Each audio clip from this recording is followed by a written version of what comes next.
Hello, how is everyone? Excited? I love this bookstore. I'm happy to be here. And thank you, Jeff, for organizing. So, I'm going to change gears a little bit here. I'm going to read a bit of short prose, and then I'm going to read 2 poems. So this is an actual letter I wrote. So it's a long title that explains why I wrote the letter. Letter to an organizer in response to an Eco-Knievel event with biodiesel monster trucks designed to inject some testosterone into the environmental movement. Verbatim from the letter that he wrote to us. Okay. At the risk of sounding academic, I confess I have ivory tower ties, or condescending. I would like to address in some detail why I find this project objectionable.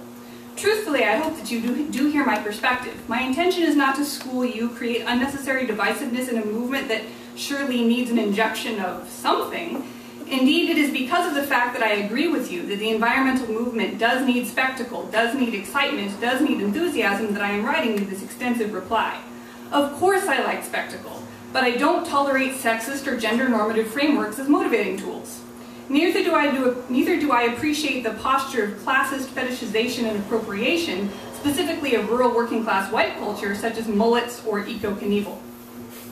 What you described as a lighthearted talk really has a great deal of gravity behind it that I hope you will take a moment to consider with me.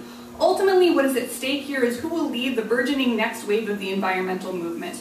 Not only is fossil fuel energy limited, but personal resource energy among activists is limited as well.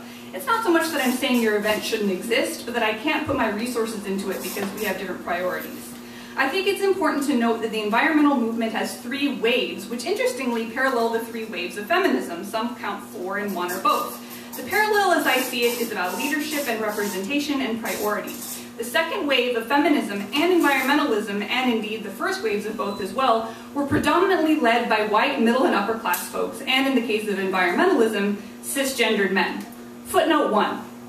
Cisgendered is a term meaning biological or gender-normative non-transgendered person. I thought it particularly important to include this term here because there is, again, I am assuming, unintended queer connotation to your proposal.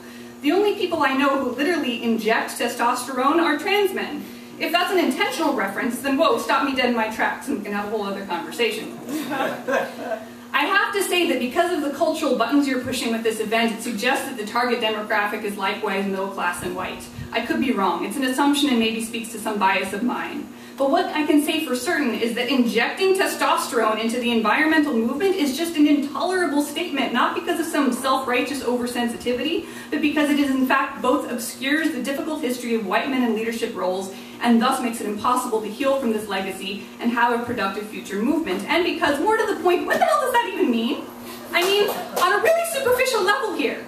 Testosterone gets more shit done. Testosterone is more able, more capable than estrogen of what? Of bearing and birthing a movement? I mean, I am not all about some second wave feminist wombs and ovaries rock shit either. I don't know how productive or even palatable ideas of Mother Earth are. But on the other hand, it's just insulting to use testosterone as a synonym for super juice. Or maybe you didn't.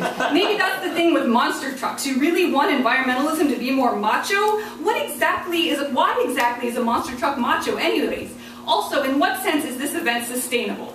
If you use biodiesel for entertainment purposes and you don't conserve it for more necessary functions, what exactly are you demonstrating? That with the magic power of green technology we can continue to live our decadent consumer lifestyle with hardly a speed bump? Again, not on board. I feel like I could write more here, so I'm just going to have to stop myself. You'll have to forgive me. I'm on the stage in my menstrual cycle and I am exceedingly productive. And sure, maybe a little pissy. I have to say I'm troubled by many aspects of this event. I don't think it's hyperbole to say the problems I have with it are emblematic of my deepest fears for the culture and the planet. At the same time, no, not hyperbole at all. At the same time, I know that we need spectacle and super juice to energize folks, but who are you trying to energize and to what end? I'm glad you have energy and commitment and excitement. Forgive me if you find this message patronizing or alienating. I am not without fault myself. Yours in struggle, Liz Green.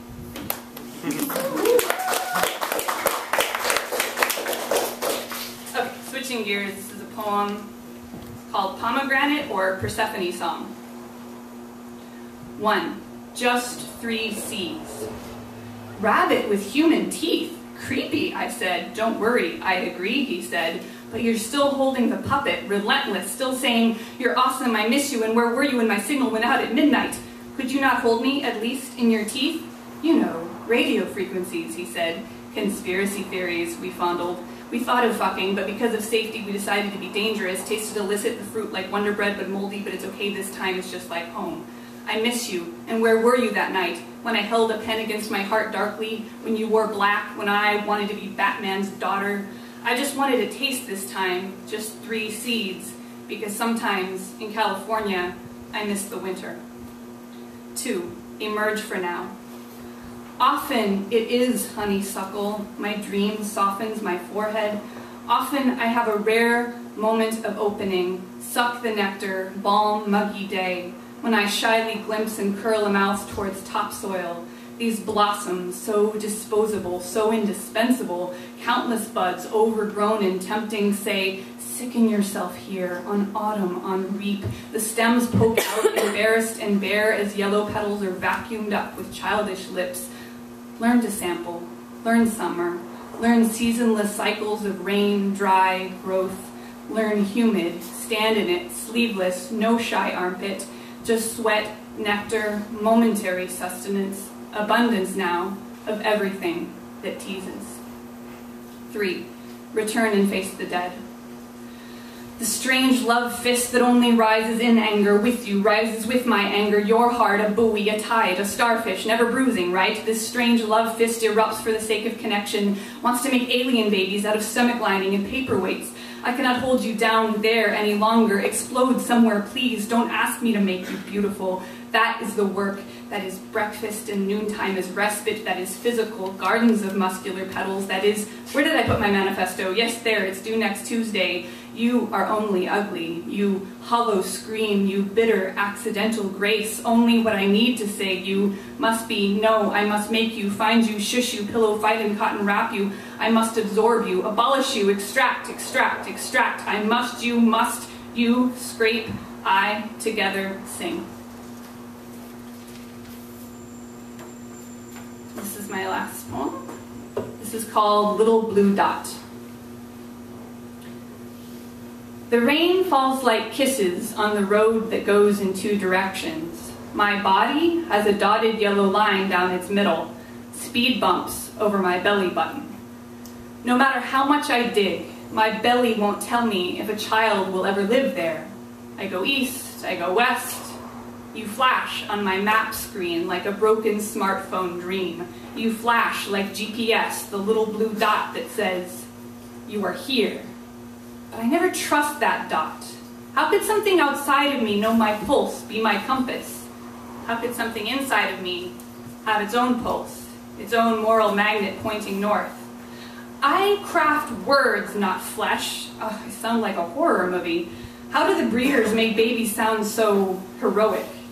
But I could be a breeder too, I defy, I insist, not to be outdone. I am man enough, I am woman enough, I am smart enough to map my own desires, make my own plans.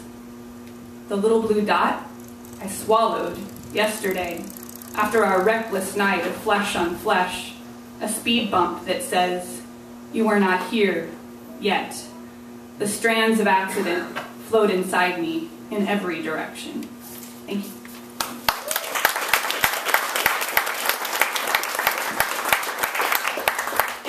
Please welcome up Robert Andrew Perez.